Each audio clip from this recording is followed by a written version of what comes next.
Hello guys, welcome है आप लोगों का voice of trading and investing के 96 एपिसोड में। तो आज एक पहली बार ना मैं एक आईपीओ का एनालिसिस करने जा रहा हूँ। काफी इंटरेस्टिंग आईपीओ है। अगेन 2024 2025 एंड येट आप विश्वास नहीं करोगे 2023 में भी इस आईपीओ का काफी बज़ था। नाम आपको सामने दिख रहा होगा, ठीक है, एनएसडीएल, ठीक है, सीडीएसएल का peer. Peer in the sense competitor, ठीक है, पीयर इन द सेंस जो सेम काम करता हो उसको हम लोग बोलते हैं कॉम्पिटिटर। तो 2025 2024 2023 में, ठीक है, 2025 में तो खैर ये लॉन्च हो रहा है, अभी खुलने वाला है इसका आईपीओ। बट 2023 में 2024 में इसका बहुत बज़ था कि अब आएगा अब आएगा अब आएगा। और इसके आने से, अगेन इसके आने से ये बोला जा रहा था कि सीडीएसएल का, चूंकि ये कॉम्पिटिटर है, तो सीडीएसएल में एक अच्छा खासा सेल ऑफ देखने को मिल सकता है। क्या देखने को मिल सकता है? सीडीएसएल में एक अच्छा खासा सेल ऑफ देखने को मिल सकता है। बट येट इसका आईपीओ का अनाउंसमेंट तो हो चुका है, और हम लोग अगर सीडीएसएल का चार्ट देखेंगे तो एक टॉप से 1821 से 1500 तक ये आ चुका है। अगेन टॉप से ये 1500 तक आ चुका है, ठीक है। खैर ये नहीं बोल सकते कि हाँ ये इसी के वजह से ये सेल ऑफ आया है, ठीक है। क्यों? क्योंकि नीचे से, अगेन नीचे से एक अच्छी खासी रैली 70% की हो चुकी थी, ठीक है, नीचे से एक 70%, ठीक है। तो ये सीडीएसएल, ठीक है, ये एक इसका पीयर है। अगेन सीडीएसएल या फिर आप एनएसडीएल, दोनों का काम क्या है? आप एक इसका बिजनेस समझ लो पहले। आप जो इंट्राडे में ट्रेड लेते हो, अगेन इंट्राडे में जो भी आप ट्रेड लेते हो, इन द सेंस इंट्राडे में आपने किसी स्टॉक को शॉर्ट किया, लॉन्ग किया, फ्यूचर्स में बाय किया, उससे इन दोनों कंपनीज को कोई लेना देना नहीं है। अगेन उससे इन दोनों कंपनीज को कोई लेना देना नहीं है दूर दूर तक, ठीक है। उसके अलावा, उसके अलावा आप ऑप्शंस में जो ट्रेडिंग ले करते हो, निफ्टी, बैंक निफ्टी, ठीक है, या फिर आप स्प्रेड्स बनाते हो, आयरन फ्लाई, बटरफ्लाई, फलाना ढिमकाना, जितना भी फ्लाइज है, इनसे भी उनका कोई लेना देना नहीं है। एनएसडीएल हो या सीडीएसएल, ओके, एनएसडीएल हो या फिर हो सीडीएसएल, दोनों का काम है आपका डेटा रिकॉर्ड्स रखना, जो कि आप डिलीवरी में खरीदते या बेचते हो। अगेन आप जो डिलीवरी में खरीदते हो बेचते हो, जिसको आपने पोर्टफोलियो में रख रखा है, ये बस उन्हीं का रिकॉर्ड्स रखते हैं, ठीक है। भले आप आज डिलीवरी में खरीद के कल बेच दो, उससे कोई बहस नहीं है, बट अगर आपने डिलीवरी में कोई शेयर खरीदा है तो उनका रिकॉर्ड्स एनएसडीएल या फिर सीडीएसएल के पास रहता है, ठीक है। उनका रिकॉर्ड्स एनएसडीएल और सीडीएसएल के पास रहता है। तो पीयर्स है दोनों एक दूसरे के, ठीक है, कॉम्पिटिटर्स। अब आईपीओ का जरा सा देखते हैं। डेट कल से खुल रहा है, ये 30 जुलाई से, और 1 अगस्त को बंद हो जाएगा, ठीक है। अलॉटमेंट 4 अगस्त को होने वाला है। रिफंड अगर आपको नहीं मिला, जिसके ज्यादा चांसेस हैं, क्योंकि मैं तो अप्लाई नहीं करता भाई किसी आईपीओ में, मेरे को नहीं मिलता है, एक में भी आज तक मेरे को आईपीओ नहीं मिला है, तो अलॉटमेंट डेट तो मैं सोचता ही नहीं हूँ, ठीक है। But again refund, refund date 5 अगस्त, ठीक है। आपको अगर रिफंड मिलना है तो वो 5 अगस्त को मिलेगा, और लिस्टिंग जो है वो 6 अगस्त को हो जाएगी। लिस्टिंग कब हो जाएगी? 6 अगस्त, ठीक है। अब प्राइस बैंड, अगर आप रिटेल हो, जैसे कि मैं और आप रिटेल है, 1 लॉट, 2 लॉट, 3 लॉट, तो 760 से 800 का प्राइस बैंड है। अगेन 760 से 800 का प्राइस बैंड है, ठीक है। अब 760 से 800 में क्या है प्राइस बैंड? क्यों ये 40 पॉइंट का गैप क्यों आ रहा है? तो आपको कट ऑफ लगाना है। अगेन अगर आप 760 लगाते हो और लिस्टिंग या फिर बाइंग जो है 765 आती है, तो आपको अलॉटमेंट नहीं मिलेगा, ठीक है, आपको अलॉटमेंट नहीं मिलेगा। अगर आप 800 लगा देते हो जो हाईएस्ट है, ठीक है, और अगर 760 का प्राइस बैंड एक्टिव हो जाता है तो आपको 40 रुपीज रिफंड आएंगे। लेकिन इसमें कंफ्यूजन है कि कौन सा प्राइस बैंड आएगा, आपको मिलेगा नहीं मिलेगा। तो इसमें आपको ऑप्शन मिलेगा कट ऑफ, ठीक है, कट ऑफ प्राइस वहां पे मिलता है। आप कट ऑफ लगा दो, जिस भी प्राइस बैंड पे वो एक्टिव हो रहा होगा वो प्राइस बैंड आपको लग जाएगी, बाकी का पैसा आपके पास रिफंड आ जाएगा, ठीक है। ये होता है। अब रिटेल का कट ऑफ 35% है, मतलब रिटेल का जो शेयर है, मतलब रिटेल इन्वेस्टर्स को इस पूरे आईपीओ में मात्र 35% है। उसी 35% में से जितने भी 1 करोड़, 2 करोड़, 10 करोड़ लगाएंगे, करोड़ लोग अप्लाई करेंगे, उसी 35% में से मिलेगा, ठीक है। एच एन आई का प्राइस बैंड फिक्स है 800 का प्राइस बैंड, ठीक है, जो कि मतलब 10 लॉट से ऊपर के लिए बाई करना चाहते हैं उनके लिए, ठीक है। उसमें कम से कम 2 लाख से ऊपर का इन्वेस्टमेंट करना पड़ता है आईपीओ में। उनका 15% का शेयर है, QIB 50% है, ठीक है, और HNI 15 है। एम्प्लॉयज को 76 रुपीज का डिस्काउंट है। अगेन एम्प्लॉयज को 76 रुपीज का डिस्काउंट मिलेगा, ठीक है। अब ROC कंपनी का 22.7 अच्छा है। ROE रिटर्न ऑन इक्विटी 17.11 है, अच्छा है। रिटर्न ऑन नेट वर्थ 17.11 है, बहुत अच्छा है। PAT margin, again PAT margin क्या होता है? प्रॉफिट आफ्टर टैक्स का मार्जिन, ठीक है। मैंने काम किया, मैंने अपने वर्कर्स को सारा पैसा दे दिया, इधर उधर का सारा काम करने के बाद, अगेन इधर उधर का सारा काम करने के बाद मेरे को जो मार्जिन बचा वो 22% का बचता है, तो अच्छा है, ठीक है।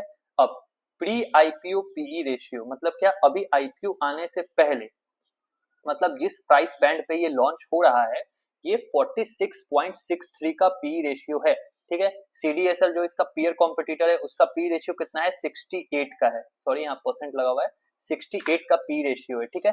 68 का पी रेशियो मतलब क्या है? फिलहाल ये सीडीएसएल से कम वैल्यूएशन पे आ रहा है, अगेन, ठीक है।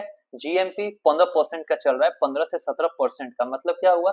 अगर ये 15% के जीएमपी पे भी लॉन्च होता है तो सीडीएसएल और इसका पीई सेम रहेगा। अगेन सीडीएसएल और इसका पीई सेम रहेगा, ठीक है।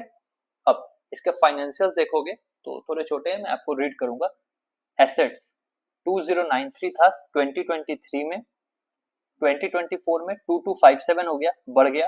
2025 में 2984 हो गया, बढ़ गया। रेवेन्यू 1100 करोड़ का 1300, 1300 का 1500, ठीक है, बढ़ गया। प्रॉफिट आफ्टर टैक्स 234 का 275, 343, अगेन बढ़ गया। एबिटा 328, 381, 492, अगेन इंक्रीमेंट है हर ईयर बाय ईयर, मतलब क्या? हर ईयर में कंपनी ग्रोथ कर रही है। नेटवर्थ में 1428 का 1684 हो गया, 2005 हो गया। नेटवर्थ में भी इंक्रीमेंट है। रिजर्व्स एंड सरप्लस मतलब क्या?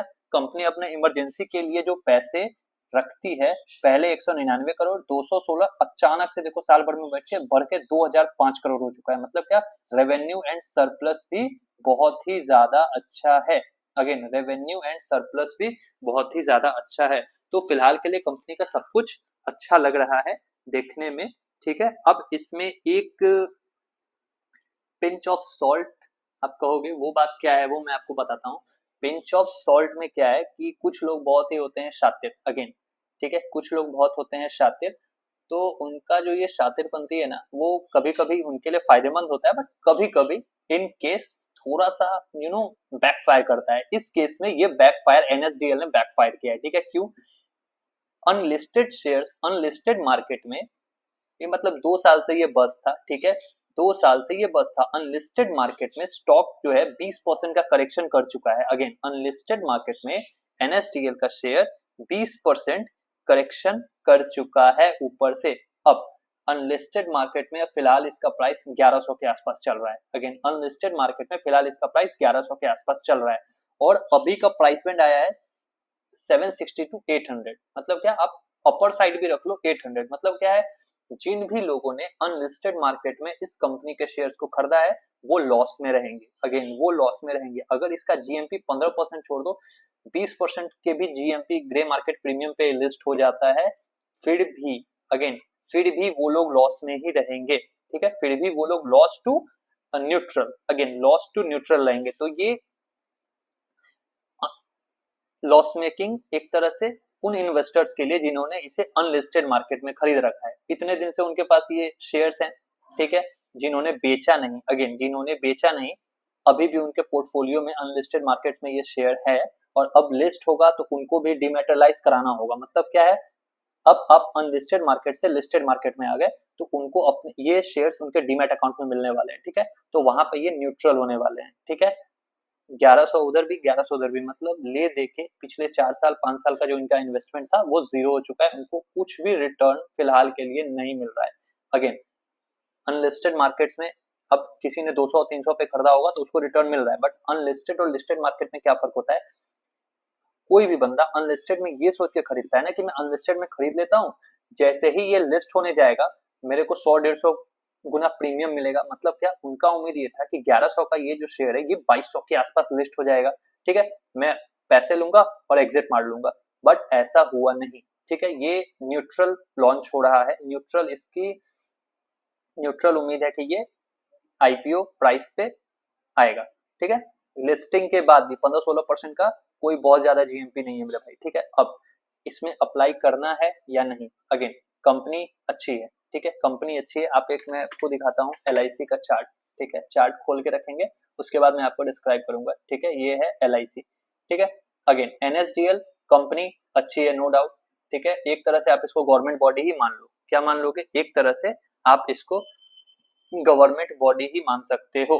ठीक है, अब फिलहाल के मार्केट सिचुएशन में आप देखोगे तो अगर निफ्टी फर्दर सेल ऑफ दिखाता है, ठीक है, और इसके लिस्ट होने से पहले, तो ये जो 15% का जीएमपी है, अगेन ये जो 15% का जीएमपी है, ये घट जाएगा। डेफिनेट है कि ये घट जाएगा।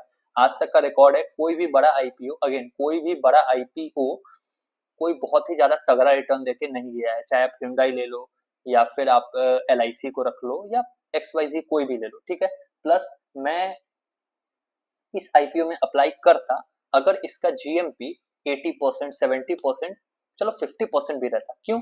50% का जीएमपी है, मार्केट बियरिश है, चलो ठीक है। अगर मार्केट थोड़ा नीचे, जिस दिन ये लॉन्च हुआ, जिस दिन ये लिस्ट होता है, उस दिन अगर मार्केट डाउन भी है तो कितना ही गिरेगा? 50% का जीएमपी 25% पे आकर रुक जाएगा। आधा जीएमपी मैं खोने के लिए तैयार हूँ, फिर भी मैं बेनिफिट में हूँ। बट 15% के जीएमपी पे फिलहाल का भी बात कर रहा हूँ, जब ये अभी लॉन्च होगा कल, ठीक है, आईपीओ खुलेगा, तो 15% के जीएमपी पे मैं इसे क्या ही उम्मीद लेके चल सकता हूँ, आप ही सोचो। प्लस अभी हाल फिलहाल में क्या है, इस शेयर का, NSDL का टोटल स्टेक OFS है। अगेन टोटल का टोटल स्टेक OFS है। दो तरह का होता है, एक होता है ऑफर फॉर सेल और एक होता है फ्रेश इशू। ठीक है, फ्रेश इशू में क्या होता है, कंपनी फ्रेश शेयर्स को मार्केट में लिस्ट कराती है, वो एक अच्छी चीज है। बट OFS में क्या है, कोई ना कोई बड़ा प्लेयर अपनी पूरी क्वांटिटी या फिर हाफ क्वांटिटी को एग्जिट कर रहा है, इसीलिए OFS है, ऑफर फॉर सेल। ठीक है, वो उसको ऐसा लग रहा होगा कि इसके वैल्यूएशन काफी हाई है, वो एग्जिट कर रहा है। ठीक है, तो पूरे के पूरे OFS में मेरे को मतलब थोड़ा सा ये डाउट होते रहता है। ठीक है, कि हाँ मेरे को लेना चाहिए या नहीं लेना चाहिए, क्योंकि कुछ बड़ा प्लेयर्स वो क्यों एग्जिट कर रहा है, अगेन वो बड़ा प्लेयर एग्जिट क्यों कर रहा है, ये भी सोचने वाली बात है। हो सकता है वो गलत हो, ठीक है, वो गलत हो, बट OFS है। ठीक है, तो 15% के जीएमपी के लिए मैं कोई पागल होकर स्टॉक को लेने नहीं जा रहा हूँ। ठीक है, लिस्टिंग गेन के लिए 15% का लिस्टिंग गेन मेरे को इधर उधर से कहीं से भी मिल जाएगा। अगर ये 50%, 60% या फिर 70% के जीएमपी पे लॉन्च होता, ठीक है, जो कि लास्ट दिन पता चलेगा 1 अगस्त को, परसों, कि कितना जीएमपी चल रहा है इसका। और अगेन जीएमपी कोई ये गारंटी नहीं करता है कि हाँ ये 15% पे लिस्ट होगा ही होगा। हो सकता है 15% का जीएमपी दिखा रहा है ग्रे मार्केट प्रीमियम, पर लिस्टिंग के दिन वो 5% पे ही लिस्ट हो। ठीक है, जीएमपी एक इंडिकेटिव प्राइस है, कोई फिक्स प्राइस नहीं है कि 15% ऊपर ही वो लॉन्च होगा ही होगा। ठीक है, तो इस इंडिकेटिव प्राइस पे मैं 70-80% वाले पे बेट कर सकता हूँ। बट OFS पूरा का पूरा ऑफर फॉर सेल है, ठीक है, उसमें मैं 15% के जीएमपी पे इस स्टॉक को बिल्कुल भी नहीं लेने वाला। हाँ, अगर ये 800 पे लॉन्च होके वापस नीचे आता है 550 के आसपास, जो कि LIC ने किया, वैल्यूएशन LIC के भी सस्ते थे जब ये लॉन्च हुआ था, तो वैल्यूएशन सस्ते थे, बट देखो वहां से 50% का करेक्शन आ गया।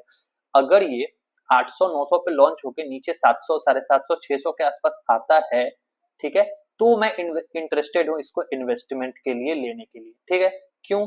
क्योंकि अभी फिलहाल के लिए आप देखोगे तो यहाँ पे CDSL का P 68 है, इसका 46 है अगेन। ठीक है, अभी ये लॉन्च होता है मान लो 50-55 के P रेशियो पे, और वहां से ये नीचे आता है, तो ये करेक्शन मोड में आएगा। जब करेक्ट होगा तो ये 68 का CDSL का P रेशियो और इसका P रेशियो 30-35 के आसपास का हो जाएगा। तो अगर मेरे को CDSL के बदला NSDL 35 के P रेशियो पे मिलता है, जो कि एक ग्रोथ कंपनी है, पिछले 3 साल का ट्रैक रिकॉर्ड अच्छा है, ग्रोथ कर रही है कंपनी और सस्ते वैल्यूएशन पे मिलता है, तो मैं वहां पे लूंगा। फिलहाल के लिए इस 15% के जीएमपी पे इस स्टॉक को लेना एक रिस्की बेट दिख रहा है। अगेन एक रिस्की बेट दिख रहा है, मैंने फिर बोलूंगा मैं आपको, लास्ट डिसीजन आपका होगा। बट अगर ये 70-80% के जीएमपी पे मेरे को मिलता तो मैं डेफिनेटली इसमें अप्लाई करता। ठीक है, बट 15% के जीएमपी पे, वो भी पूरा ऑफर फॉर सेल वाली कंपनी को लेने से कोई बेनिफिट नहीं होने वाला है। अगेन कोई बेनिफिट नहीं होगा, हो सकता है इसकी लिस्टिंग नीचे ही हो जाए। अगेन फिर से कहूंगा, हो सकता है जैसे LIC में हुआ या पेटीएम में, इसकी लिस्टिंग नीचे ही हो जाए। पेटीएम में भी जीएमपी लगभग 10-15% का था, बट उसमें एक पिंच था कि वो लॉस मेकिंग कंपनी थी। ये लॉस मेकिंग कंपनी नहीं है, बट अगेन मार्केट बियरिश चल रहा है, दिख रहा है फिलहाल के लिए, और 15% के जीएमपी पे ये समझ नहीं आ रहा है। ठीक है, बाकी आप खुद का स्टडी करके इसको देख सकते हो, बट फिलहाल मेरे तरफ से तो ये एक नो ही है। ठीक है, चलो मिलते हैं अगले किसी भी एनालिसिस वीडियो में। ठीक है, बाय।